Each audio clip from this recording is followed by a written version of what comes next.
is telling us this. You know what Donald Trump said? Science doesn't know.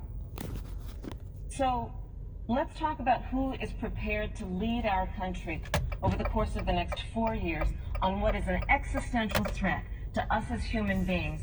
Joe is about saying we're going to invest that in renewable energy. It's going to be about the creation of millions of jobs. We will achieve net zero emissions by 2050, carbon neutral by 2035. Joe has a plan.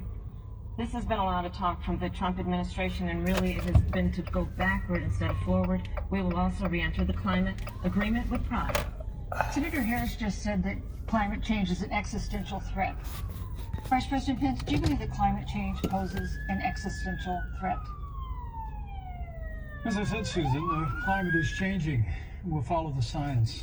But once again, Senator Harris is denying the fact that they're going to raise taxes on every American. Joe Biden said twice in the debate last week that on day one he was going to repeal the Trump tax cuts.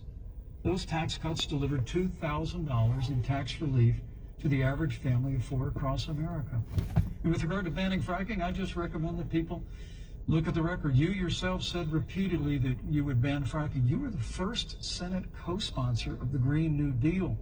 And while Joe Biden denied the Green New Deal, Susan, thank you for pointing out, the Green New Deal is on their campaign website. And as USA Today said, it's essentially the same plan as you co-sponsored with AOC when she submitted it in the Senate.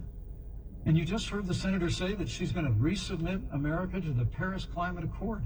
Look, the American people have always cherished our environment. We'll continue to cherish it. We've made great progress reducing CO2 emissions through American innovation and